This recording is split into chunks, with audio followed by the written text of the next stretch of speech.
KPBS On Demand is supported by UC San Diego's Art Power, presenting cellist Joshua Roman, performing from his album Immunity, alongside music by J.S. Bach and more. Sunday, June 22nd at UC San Diego's Epstein Family Amphitheater. Reserve your tickets at artpower.ucsd.edu. Mr. Shakespeare, I don't want to pester you. Good. Excellent news. Cheerio. I wanted to ask you. The best way to get started as a writer is to start writing. More than 4 centuries after his death, William Shakespeare's plays still delight audiences.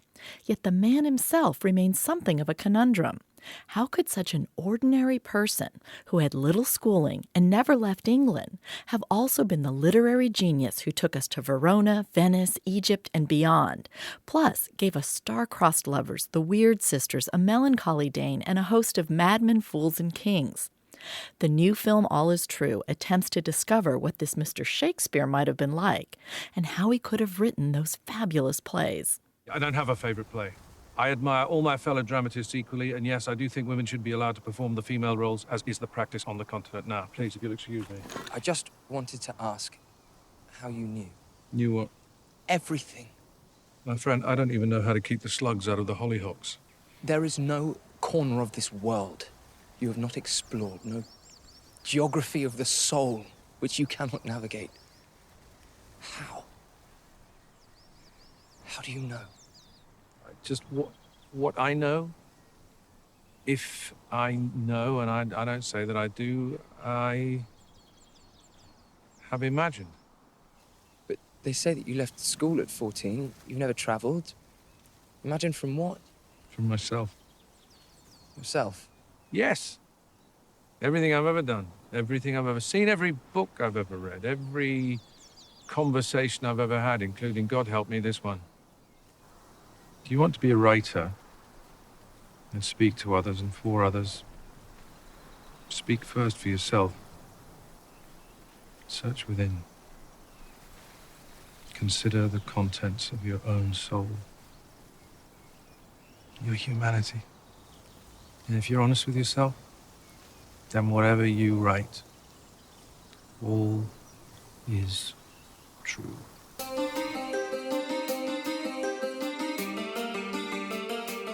Welcome to a Shakespearean edition of listener-supported KPBS Cinema Junkie podcast. I'm Beth Accomando.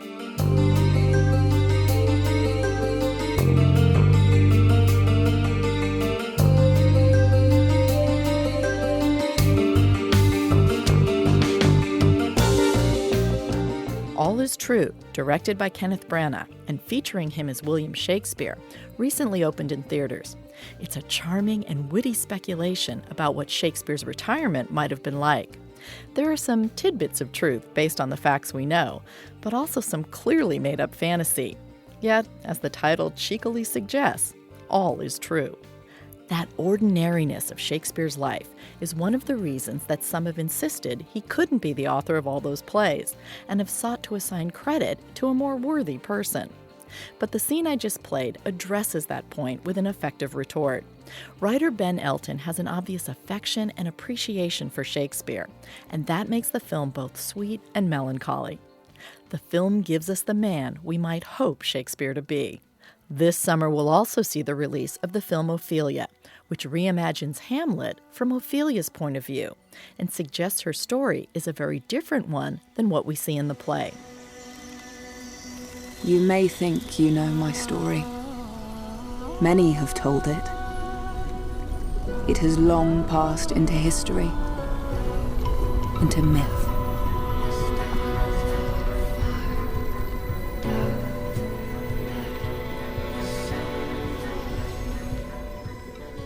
The film, based on a novel by Lisa Klein, takes a similar conceit to that of Tom Stoppard's Rosencrantz and Guildenstern Are Dead, in which the action of the bard's play is respected, but the supporting characters are allowed a fuller life as we get to see what they're doing after they make their exits from the world of Shakespeare.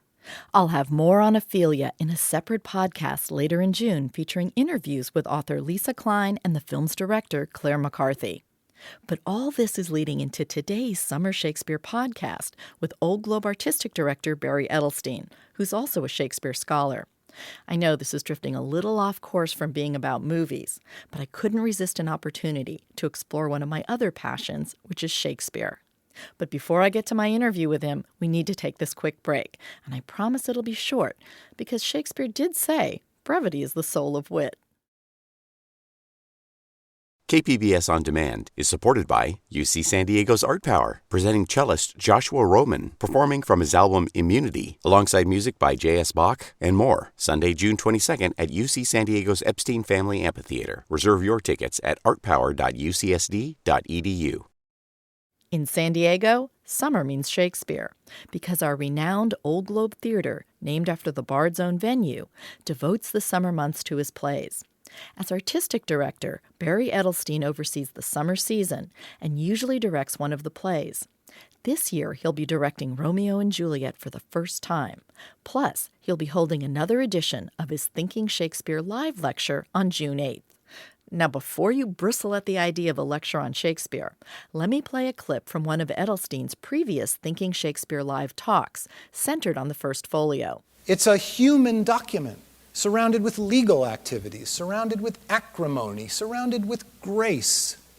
It's a committee of people, a team of people who put this thing together.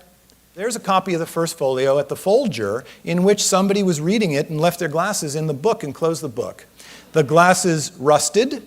Eventually they disappeared, but the rust mark of the glasses survive in the pages of the first folio. There are marginal notes in people's first folios, things that they liked about the plays. There are fingerprints of the printers because they're covered with ink on the pages of the first folio. And without the first folio, we would not know that life is a tale told by an idiot, full of sound and fury, signifying nothing. That's why I revere this book, because it makes Shakespeare human.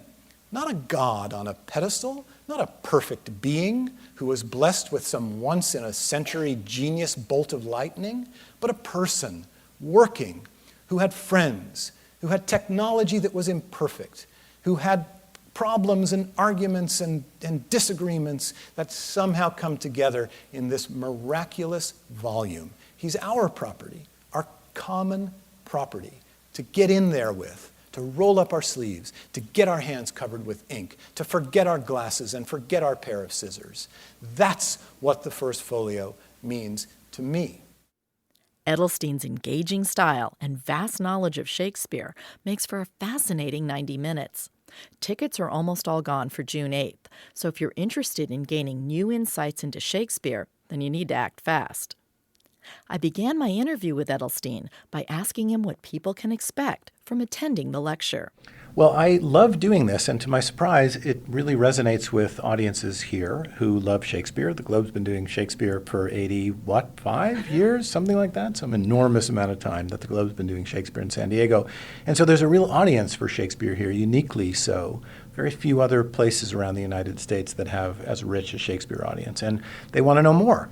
So we created this program to help people understand a little bit about what goes on behind the scenes, how a director works with actors to bring the language to life. And it's 90 minutes, and I have 3 actors there to help me out, and we demonstrate how the language works in the mouths of an actor in the rehearsal process, the technical details through which Shakespeare organizes the language in order to make it energetic and muscular and clear and fun. It's great. People really have a good time. And people come up to me all the time and say, oh my goodness, if I had a teacher like that teaching Shakespeare when I was in high school, I'd be in the theater right now. And I think, as somebody who knows what it looks like in the theater, they have no idea the bullet that they dodged. But it's nice of them to say. Now, people who just attend a play and want to be entertained by it may think, oh, do I really need to learn more about the language? But explain kind of how understanding some of the technique of delivering these lines or some of the things that actors can do to make it more comprehensible to the audience, how those things can actually help someone who is just going to watch the play for fun. So 2 things are true. One, when Shakespeare wrote these plays 400 and some odd years ago, there was a theater culture around them that understood instinctively what he was doing and how he built the plays.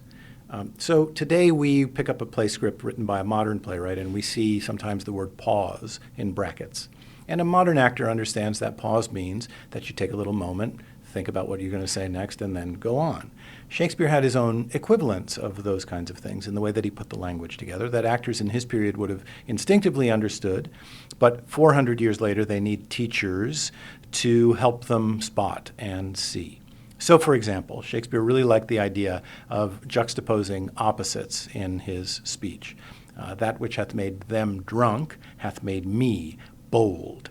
I come not to praise Caesar, but to bury him. And you hear in the thought the idea of to praise being juxtaposed against the idea to bury.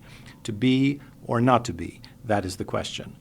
Now is the winter of our discontent made glorious summer by this son of York. And on and on and on everywhere. The technical term for that is called antithesis.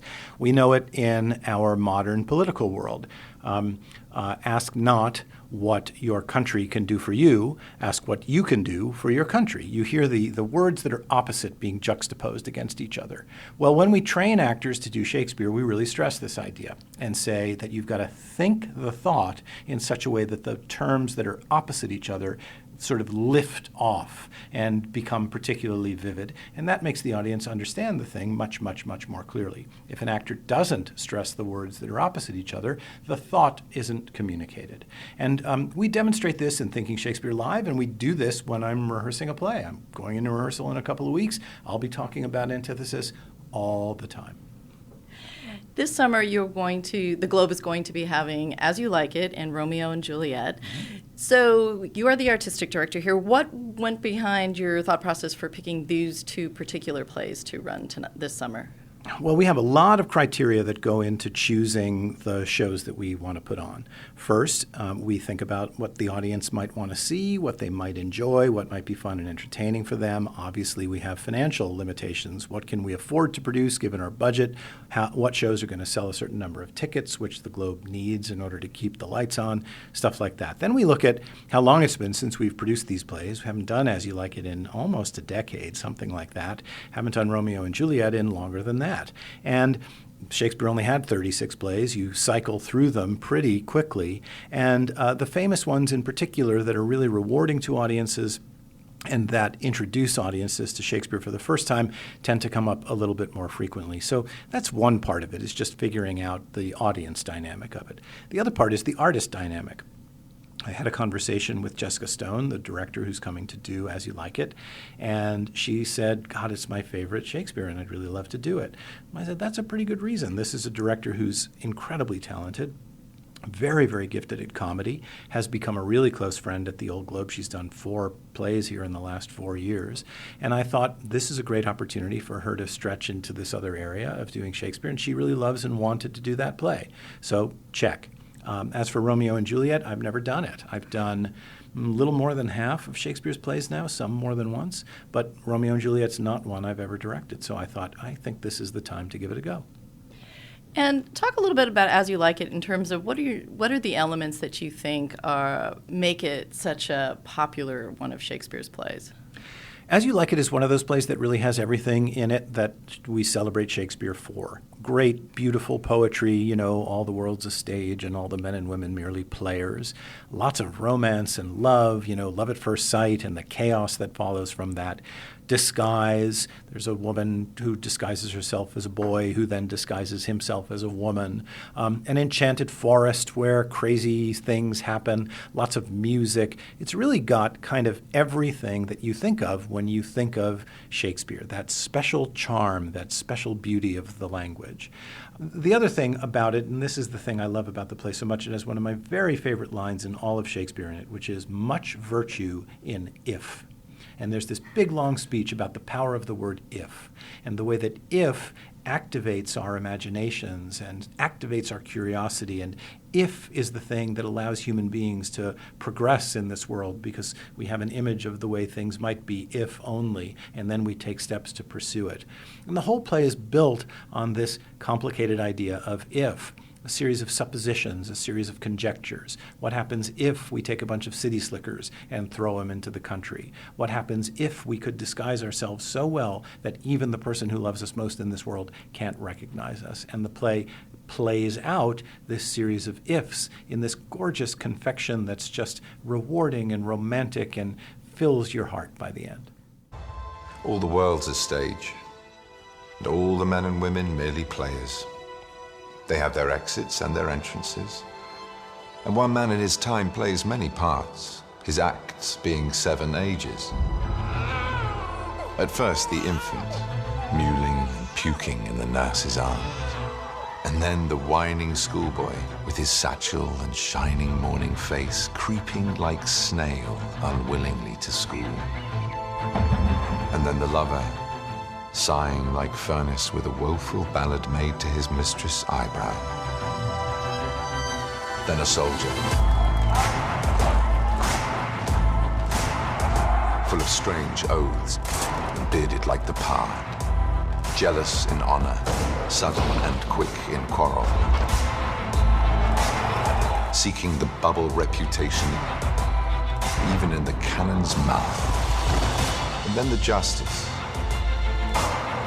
in fair round belly with good cape and line, with eyes severe and beard of formal cut, full of wise saws and modern instances. And so he plays his part. The 6th age shifts into the lean and slippered pantaloon with spectacles on nose and pouch on side. His youthful hose, well saved, a world too wide for his shrunk shank. And his big, manly voice, turning again towards childish treble, pipes and whistles in his sound. Last scene of all that ends this strange, eventful history is second childishness and mere oblivion. Sans teeth, sans eyes, sans taste, sans everything. That was Benedict Cumberbatch performing the 7 stages of man speech from As You Like It. I'll be back with more of my interview with Shakespeare scholar and Old Globe artistic director Barry Edelstein after this quick break. KPBS On Demand is supported by UC San Diego's Art Power, presenting cellist Joshua Roman, performing from his album Immunity, alongside music by J.S. Bach and more, Sunday, June 22nd at UC San Diego's Epstein Family Amphitheater. Reserve your tickets at artpower.ucsd.edu. So you're going to be directing Romeo and Juliet this summer for the first time. The Hamlet you did recently was the first professional directing that you had done of that. These are 2 of kind of Shakespeare's standards. What is it that maybe has taken you so long to decide to tackle them? What a good question. Well, a couple of things. First of all, I've had an abiding interest in the minor Shakespeares. I've done a lot of them because I thought, I know the ones that I know. I know A Midsummer Night's Dream. I know Hamlet. I know King Lear. I want to do the ones that I don't know anything about. And so I kind of gravitated to Timon of Athens and The Winter's Tale and Cymbeline and some of the really sort of strange outliers that people haven't even necessarily heard of. But the second reason is that I can't really direct one of these plays unless I feel some kind of personal, emotional connection to them. Otherwise, it's just a job. When my father passed away a few years ago, may he rest in peace, Hamlet was very much on my mind as the sort of great statement in Western literature about what happens to a son when his father dies. And the play just rushed into my mind when my father passed away, and it kind of told me I need to work on this play. Romeo and Juliet, I've been thinking an enormous amount about the thing that the chorus says at the very, very beginning of the play. This guy comes out, or person or woman, or I don't even know how I'm going to do it yet. This speech happens that says, there's these 2 great households and they're having a feud, and the only thing that's going to end this feud is the deaths of their own children. And that's the first thing that you learn is, oh my God, there's going to be children who die because of this family feud. And it made me think about the whole question of the legacy that we grown-ups leave for our children in terms of the politics of our world, in terms of the climate of our world, in terms of the culture that we build that gets transmitted to our children. Shakespeare's actively asking the question, how do the choices that grown-ups make come home to roost a generation later in the lives of their children? And it's been much on my mind as I've watched my own young children grow up, and I thought Romeo and Juliet's a great opportunity for me to think about that and explore that a little bit.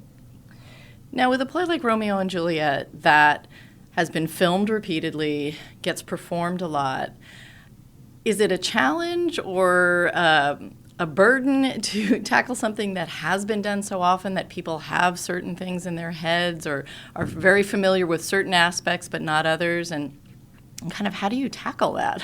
It's a great question, and it's something I've been thinking about a lot. Yes, the play is so familiar. I mean, I've seen great productions of Romeo and Juliet that make me think, well, what do I have to add? Hey, that's perfect. That was a perfect version of that play, perfect production. Why on earth would I come along and try to add something new?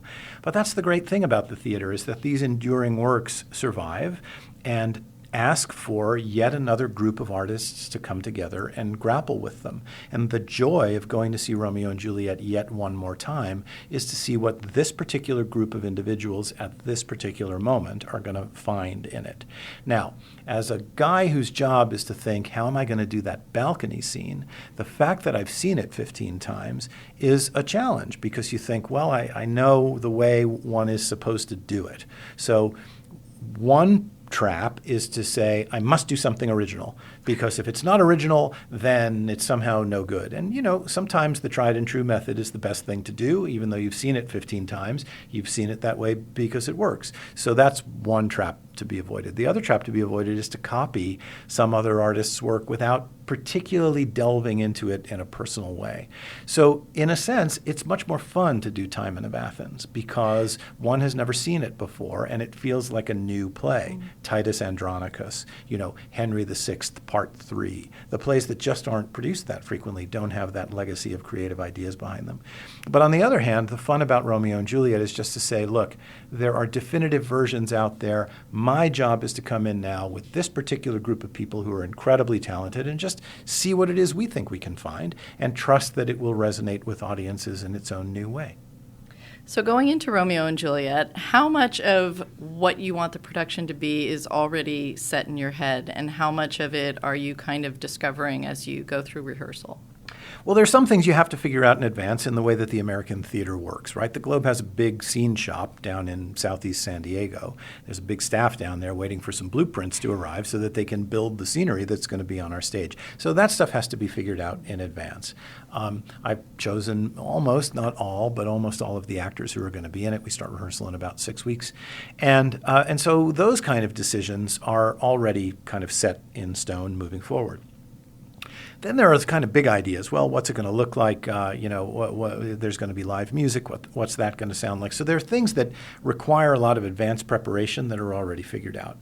But at this point in my work on Shakespeare, because I've done so much of it and I've been doing it for such a long time, I actually try not to plan out too much more than that and walk into the rehearsal room with as blank a slate as I can figure and sit down with everybody and say, okay, what are we going to do in this scene? There's a party taking place and there's a wealthy guy and his wife and they're planning for this party that's going to take place at their house.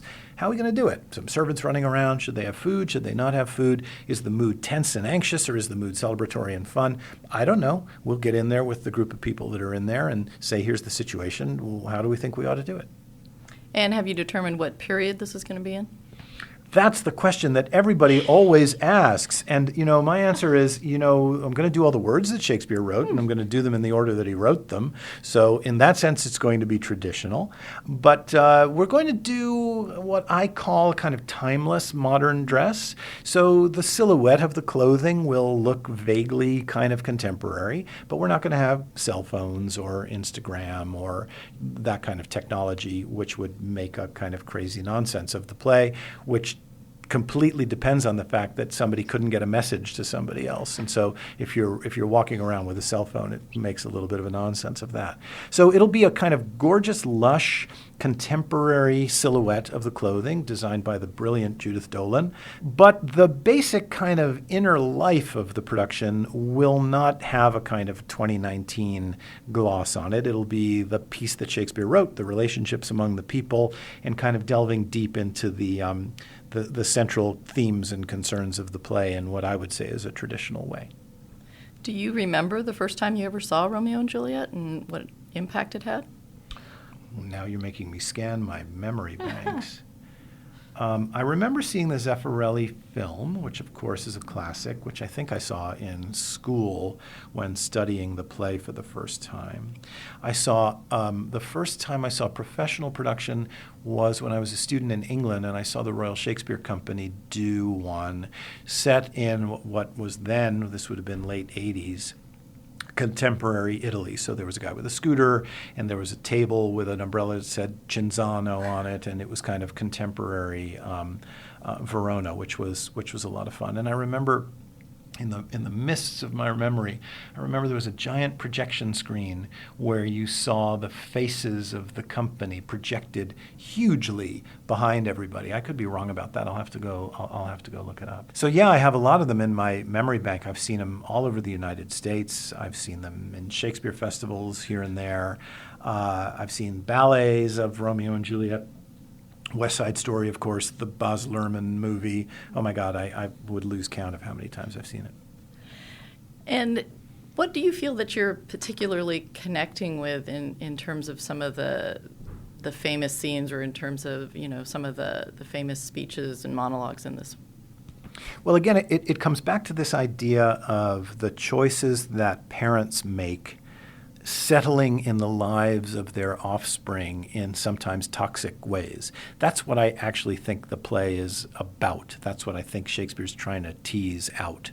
And there's this amazing scene. What I've often found in my work in Shakespeare is that there's some crazy little corner of the play that's not celebrated and not famous at all that reveals itself to me and reveals a kind of central concern of the piece. And there's this wonderful scene. I mean, spoiler alert, right? They die at the end, Romeo and Juliet. Sorry about that, folks who are listening.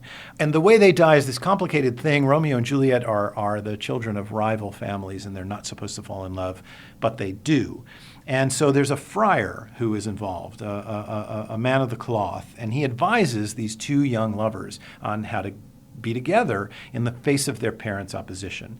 And he hatches this crazy plan that involves a sleeping potion that is going to make Juliet appear dead. Her family is going to discover her in bed, think that she's dead, and then bury her in the family tomb. She's not dead. It's a potion that will wear off after some number of hours. Romeo is going to meet her in the tomb. She's going to wake up from the secret potion, and off they go together, happy. Romeo never gets word that this is a potion, thinks that she's actually dead, kills himself, and it turns into a terrible tragedy. But there's a great scene in the play where the family of Juliet discovers her dead in her bed. They think she's dead. They don't know that it's a secret sleeping potion from which she's going to wake up. The friar comes to the house, and the family is screaming, keening over the loss of their daughter. The friar knows she's not dead because it's his secret sleeping potion that is responsible for it, and he begins to berate them for the way that they raised their daughter. Screams at them. All they wanted was for her to marry a rich guy. All they cared about was her reputation. All they cared about was her promotion. This amazing speech. And you think, I don't know how a pastor does that to a family who's in mourning, And it's such an odd detail that this angry friar, who has been responsible for the whole situation that we're watching, takes advantage of the opportunity to make a political point to these parents, even when he knows that he's the one responsible for the situation. And actually, that's one of those moments you go, oh, that's what the play is about. This strange little detail. Why is this guy doing this? It reveals the entire kind of inner structure and life of the piece.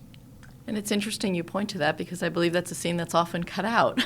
It is often cut out because it's so crazy, because nobody wants this friar, who's supposed to be the cuddly, wise fellow figure of the show, to come in and go after the family in this way. But he does. It's such a strange, wonderful detail, this furious, ferocious attack on the values by which the parents live their lives. And he knows, this friar, that it cannot end in anything good. I'm looking forward to both the summer Shakespeare plays, and thanks for talking with me. It's always a pleasure to talk Shakespeare with you, Beth. Thanks.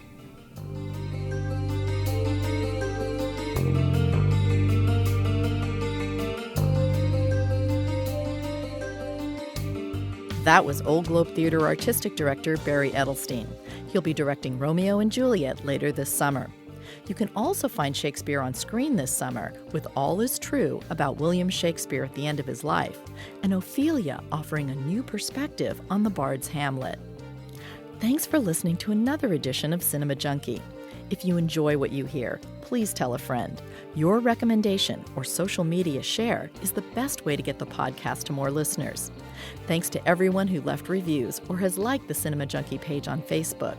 You can also follow me on Twitter @Cinebeth. As I mentioned, I'll be having a podcast on the new film Ophelia later in June. Plus, there'll be podcast interviews with author Donald Bogle about his new book Hollywood Black, and a podcast with director Lulu Wang about her new film The Farewell. Cinema Junkie summer is off to a great start, so I hope you'll join me for these upcoming episodes. The podcast comes out every other Friday. Till our next film fix, I'm Beth Accomando, your resident Cinema Junkie.